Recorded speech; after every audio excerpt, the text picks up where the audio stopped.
નમસ્કાર, જય ભારત. ગુજરાતમાં રાજનીતિનો સૌથી મોટો અવસર આપણે આંગણે આવીને ઊભો છે. સ્થાનિક સ્વરાજ્યની ચૂંટણીના પડઘમ ભાગી ચૂક્યા છે ને જ્યારે જ્યારે અવસર આવે ત્યારે સંગીત તેની સાથે આવતું હોય છે ને આ વખતે રાજનીતિના અવસરમાં સંગીતનો એક સૂર આવવાનો છે. તેમનું નામ છે રાજલ બાંભણિયા. આ રાજલ બાંભણિયા જેને આપણે અને ડાયરાઓમાં લોકસંગીતમાં ગુજરાતી લોકસંગીતમાં જેમનું ખૂબ નામ છે તેમને રાજલ બારોટના નામે ઓળખીએ છીએ. આજ રાજલ બારોટ જેવું ખૂબ પ્રખ્યાત ડાયરા અને લોક સંગીતકાર લોક ગાયક તેવા મણિરાજ બારોટના પુત્રી તરીકે ખૂબ જાણીતા છે. તેઓ હવે ઉનામાં નગરપાલિકામાં વોર્ડ નંબર 7ના ઉમેદવાર તરીકે તેમણે આજે ફોર્મ ભર્યું છે, ઉમેદવારી પત્ર જાહેર કર્યું છે. પણ આ તો સમાચાર થયા કે રાજલ બાંભણિયા છે તેઓ ઉનાની વોર્ડ નંબર 7માંથી ચૂંટણી લડવાના છે. તેઓને ભાજપે ઉમેદવાર તરીકે ઘોષિત કર્યા છે. પણ હવે આ ગુજરાત તક છે ને આપણે તેમાં રાજનીતિના રંગો જોશું, રાજનીતિના સુર શું કહી રહ્યા છે, કેમ રાજલ બારોટ અને રાજલ બાંભણિયાને ટિકિટ આપે તેના સંભવિત કારણો આપણે આજે ચર્ચા કરવાના છે. એ ચર્ચા કરીએ તે પહેલાં સાંભળીએ રાજલ બાંભણિયાએ જ્યારે ઉનામાં ઉમેદવારી પત્ર ફોર્મ ભર્યું ત્યારબાદ તેમણે શું કહ્યું તે. સૌપ્રથમ તો હું ભારતીય જનતા પાર્ટીની ખૂબ ખૂબ આભારી છું. સાથે અમારા સ્થાનિક ધારાસભ્ય શ્રી કાળુભાઈ રાઠોડ તેમની પણ હું ખૂબ ખૂબ આભારી છું કે મારા ઉના નગરપાલિકા વોર્ડ નંબર 7માંથી મને ઉમેદવારી કરવાની જે આ તક આપી છે, મારા ઉપર જે વિશ્વાસ મૂક્યો છે, હું તેમના વિશ્વાસ ઉપર જરૂરથી ખરી ઉતરીશ. અને સાથે હું જનતાનો પણ ખૂબ ખૂબ આભાર માનું છું કે ગુજરાતના દરેક ખૂણે ખૂણેથી મને જે લોકોની શુભેચ્છાઓ મળી રહી છે. સાથે મારા ઉના શહેરની તમામ જનતાનો પણ ખૂબ આભાર માનું છું કે લોકોનો ખૂબ સાથ સહકાર અને પ્રેમ મળી રહ્યો છે. બસ આવો જ સાથ સહકાર અને પ્રેમ આપજો. આપણે સૌ સાથે મળીને ઉના શહેરમાં જે છે એનાથી પણ વધારે સારો વિકાસ કરીશું આપણે સૌ સાથે મળીને. ધન્યવાદ. જી ખૂબ જ સારું ફીલ થઈ રહ્યું છે. મને એમ થયું કે ભાઈ આપણે સરકાર જે છે આપણા દેશ માટે, આપણા ગુજરાત માટે ખૂબ જ સારા કાર્યો કરી રહી છે, ખૂબ સારો વિકાસ કરી રહી છે. તો મને પણ એમ થયું કે લોકસંગીત તો છે જ મારી સાથે, પણ એમ થયું કે મારે પણ સાથે સાથે લોકોની સેવા પણ કરવી છે. એટલે બસ મને એવો વિચાર આવ્યો કે મારે પણ હવે આમાં જોડાવવું છે ભારતીય જનતા પાર્ટી.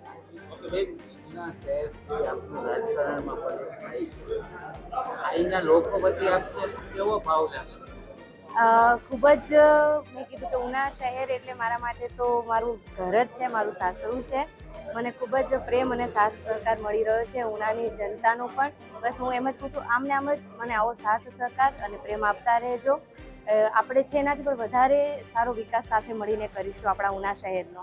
હવે આપણે આવીએ છીએ રાજનીતિક વાર્તાઓ પર, રાજનીતિ રંગ ઉપર, રાજનીતિના સુર પર કે કેમ રાજલ બારોટને ટિકિટ આપી છે તે પાછળનું કારણ શું છે. તો સૌથી મોટું અને સૌથી દેખીતું કારણ એ છે કે તેમના પતિ જે છે તેઓ પણ ઉના નગરપાલિકામાં સભ્ય રહી ચૂક્યા છે. તેઓ પણ પૂર્વ સભ્ય છે અને આ વખતે ટિકિટ તેમના પરિવારમાંથી તેમના પત્નીને મળી છે. તો હવે અલ્પેશ બાંભણિયા છે તેમની સાથે તેમણે 2025માં ફેબ્રુઆરીની આસપાસ લગ્ન કર્યા હતા. 1.5 વર્ષ થયું છે ને ત્યારબાદ અત્યારથી તેઓ ઉનામાં જ રહે છે.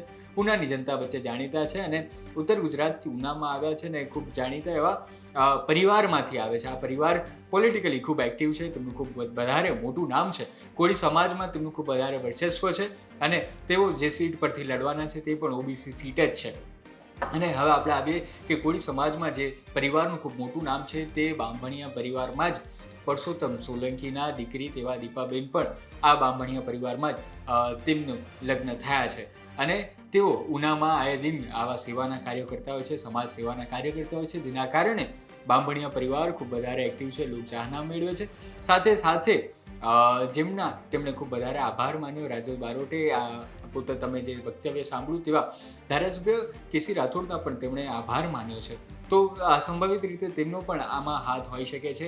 તેના જ કારણે અત્યારે તેમને ટિકિટ મળી છે. એવું પણ કહી શકાય કે આ પરિવાર એટલો એક્ટિવ હતો કે તેમને કદાચ વિધાનસભાની ચૂંટણીમાં પણ ટિકિટ મળે તેવી સંભાવનાઓ પ્રબળ છે. પણ અત્યારે નગરપાલિકાની ચૂંટણીમાં ટિકિટ આપીને કદાચ સમાધાન કરાવી લેવાયું હોય.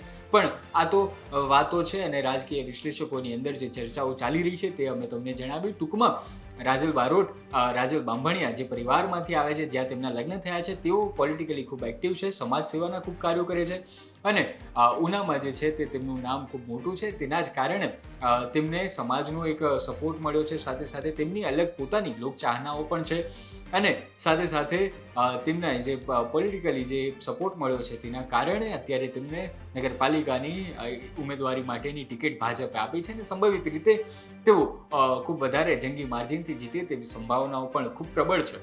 આ મામલે હવે તમારું શું કહેવું છે તે તમે જરૂર જણાવો.